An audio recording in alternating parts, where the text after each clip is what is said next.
எப்படி இருக்கீங்க? This is Sukanya. YouTube channel start பண்ணி என்னையோட 31 days கம்ப்ளீட் ஆகிடுச்சிங்க. 1 month கம்ப்ளீட் பண்ணிட்டேன். ரொம்ப மகிழ்ச்சி. என்னோட ஆடியன்ஸுக்கு நன்றிகளை தெரிவித்து கொள்கிறேன். ஸோ என்னோடய சேனல் நேம் உன்னை பற்றி யோசி திங்க போட்டு விரிசல். உங்களுக்கு தெரியும், எந்த ஒரு விஷயத்தை ஸ்டார்ட் பண்ணாலும் this is my mom Padmavathi இவங்களை நினச்சி தான் ஸ்டார்ட் பண்ணுவேன். இன்றைக்கி ரொம்ப ரொம்ப இம்பார்ட்டண்டான பதிவு, மெயின்டைன் பராமரிக்க ரொம்ப ரொம்ப முக்கியமான ஒரு டாபிக்ங்க. லைஃப்பில் எல்லாருக்கும் சிறந்த டாபிக். இந்த பதிவை நான் எல்லாருக்கும் ஷேர் பண்ணி வரும். மெயின்டைன் பப்பா தினம் மெயின்டைன் பண்ணுற ஒரு ஆட்டிடியூட் இருக்கே, அதை டெவலப் பண்ணுறதுக்குள்ளே படாதபட பண்ணணுங்க. ஒரு விஷயத்தை மெயின்டைன் பண்ணிக்கிட்டே இருக்கணும். என்ன சொல்லுங்கள், டெய்லி ஆக்டிவிட்டீஸை மெயின்டைன் பண்ணணும். டெய்லி நம்ம குடும்பத்தை சமாளிக்கணும், நம்மளுடைய பிள்ளைகளை சமாளிக்கணும், நம்ம ஹெல்த் கண்டிஷனை சமாளிக்கணும். பராமரிக்க நம்மளுடைய பாரம்பரியம்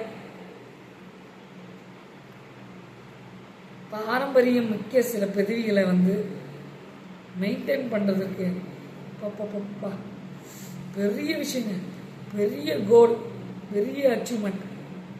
ஒரு விஷயத்தை மெயின்டைன் பண்ணுறதுக்கு இல்லையா, நல்லதாக இருக்கட்டும் அதை மெயின்டைன் பண்ணணும். மிஷினை மெயின்டைன் பண்ணணும், வீட்டை சுத்தம் பண்ணி அதை மெயின்டைன் பண்ணணும், வீட்டில் அடுப்பு எரியுதா அதை மெயின்டைன் பண்ணணும், வீட்டில் குக்கரோடைய அந்த விசில் கரெக்டாக இருக்கா அதை மெயின்டைன் பண்ணணும். மெயின்டைன் பராமரிக்க வீட்டில் உள்ள எல்லாத்தையும் பராமரிக்கணும். ஃப்ரிட்ஜை சுத்தம் பண்ணி க்ளீன் பண்ணி நீட்டாக வச்சுக்கணும், வீட்டை சுத்தம் பண்ணி பராமரித்து நீட்டாக வச்சுக்கணும், மெயின்டைன் பண்ணணும்.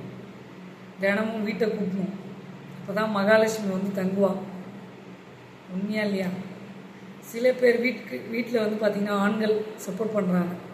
சில பேர் வீட்டில் பெண்களுக்கு உடம்பு முடியல, ஏதோ ஒரு ப்ராப்ளம்னா கூட அவங்கவுங்க வேலையை பார்த்துட்டு தான் இருப்பாங்க.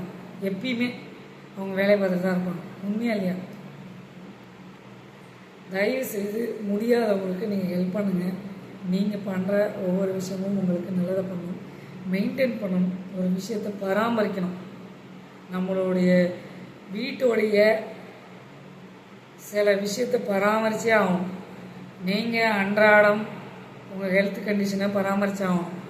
நீங்கள் உங்கள் சாப்பிட்ற ஃபுட்டு விஷயமாக இருந்தாலும் சரி, எதையாவது ஒன்று சமைச்சு வீட்டை மெயின்டைன் பண்ணி பராமரித்தே ஆகணும். உண்மையா இல்லையா?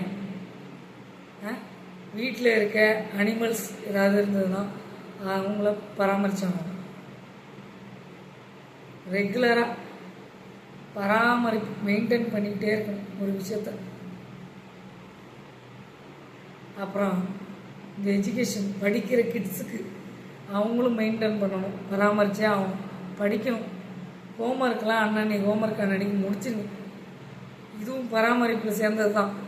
ஒட்டு மொத்தமாக சேர்த்து ஒன்று ஒன்றா வச்சுக்கிட்டு இருந்தால் ஒரு தட்டில் சாப்பாடு போட்டு நல்லா இத்தச்சோறு உருண்டை ஊற்றி சாப்பிடுன்னா அவங்களால முடியுமா? தொண்டை இத்தனோண்டு தான் இருக்குது, கொஞ்சம் கொஞ்சமாக தான் சாப்பிட முடியும். எல்லாமே அளவுன்றது தேவை, பராமரிக்கணும். நம்ம ஹோம்ஒர்க்காக இருக்கட்டும், வீட்டோடைய சிஸ்டமேட்டிக்காக இருக்கட்டும், வீட்டில் இருக்க ஆட்களாக இருக்கட்டும், ஒரு முதியோரை மெயின்டைன் பண்ணுறதும் ஒரு பராமரிப்பு தான்.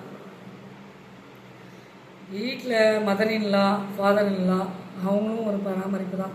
அவங்களையும் பாதுகாப்பாக பார்த்துக்கணும். கிட்ஸ், குழந்தைங்க, சில்ட்ரன்ஸ், அவங்கள பராமரிக்கணும். அவங்க என்ன பண்ணுறாங்க எது பண்ணுறாங்கன்னு பார்க்கணும். டே டு டேயில் பார்க்கணும்.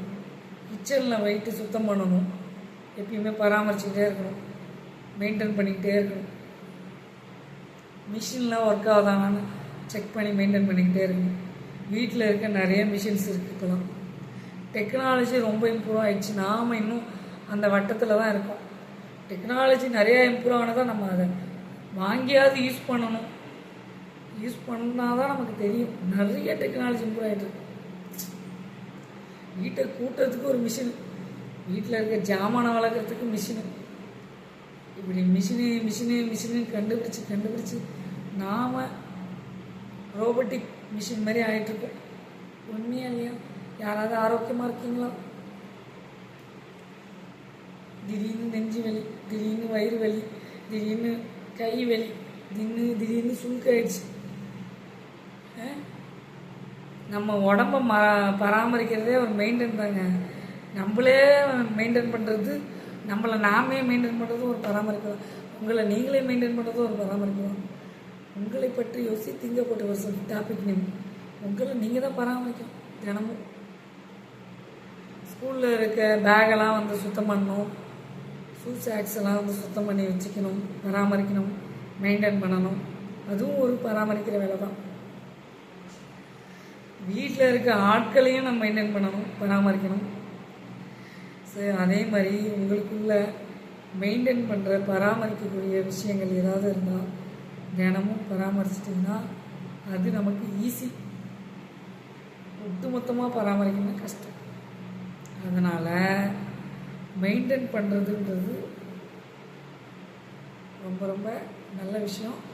அதை தக்க வச்சுக்கிறது, பராமரிக்கிறது நம்ம கையில் தான் இருக்குது, உங்கள் கையில் தான் இருக்குது. ஏன்னா சேனல் நேம் உன்னை பற்றி யோசி திங்க போட்டு வருஷம். நான் எது பேசினாலும் சேனல் நேம் டாபிக் இருக்கலையோ அது ரிலேட்டடாக தான் பேசுவேன். உங்களை பற்றி யோசி திங்க போட்டு வருஷம். உன்னை பற்றி யோசி. உன்னை பற்றி எப்போ யோசிக்க போகிற, நீ எப்போ மெயின்டைன் பண்ண போகிற, எப்போ பராமரிக்க போகிற, தினமும் எப்படி பராமரிக்க போகிற, அதை பற்றி யோசனை பண்ணு. சரிங்களா? இந்த பதிவு பார்த்துட்டு ஒரு ஆள் நான் பராமரிச்சிட்ருக்கேன் என் வீட்டை. ஏங்க எவ்வளோ வேலை இருக்குங்க. உட்காந்துக்கிட்டு ஊர் கதை ரொம்ப கதையெல்லாம் பேசிக்கிட்டு தேவையா? அவங்கவுங்க இதுவே திரும்பி பார்க்க முடியல, நம்ம நிலையிலே நம்மளால் பார்க்க முடியாது. அப்படி இருக்க உலகத்தில் அடுத்தவங்கள பற்றி பேசி டைம் வேஸ்ட் பண்ணிக்கிட்டு தேவையா? நம்ம வீட்டை மெயின்டைன் பண்ணுறதே நிறைய வேலை இருக்குது, பராமரிக்கிறதே ரொம்ப கஷ்டம் நம்ம குடும்பத்தில் ஆளுங்களாம். அதனால் நீங்கள் மெயின்டைன் பண்ணி பராமரிக்கணும். கண்டிப்பாக இந்த பதிவை பார்த்துட்டு ஒரு ஆள் சேஞ்சஸ் ஆனாலும் மகிழ்ச்சி தருணங்களை மறக்க முடியாது. Bye bye. See later. உங்கள் சுகன்யா. லைக் பண்ணுங்கள், ஷேர் பண்ணுங்கள், சப்ஸ்கிரைப் பண்ணுங்கள். பிடிச்சிருந்தால் ஷேர் பண்ணி விடுங்க. அப்போ தான் இந்த பதிவை பார்த்துட்டு சின்ன சேஞ்சஸ் கிடைக்கும். உங்கள் மூலயமா எனக்கும் ஒரு மோட்டிவ் கிடைக்கும் நெக்ஸ்ட் வீடியோ போடுறது. Bye bye. See later. உங்கள் சுகன்யா. தீபாவளி வேறு முடியுதுங்க. அனைவருக்கும் தீபாவளி நல்வாழ்த்துக்கள். என்னையோட தீபாவளி முடிஞ்சிச்சு. இனிமேல் பொங்கலை பற்றி யோசிப்போம். அதுக்கு ஏதாவது சேர்த்து வைப்போம், அவங்களுக்கு ஏதாவது செலிப்ரேட் பண்ணுறதுக்கு சேவிங்ஸ் பண்ணியிருப்போம். Bye bye. See later. உங்கள் சுகன்யா.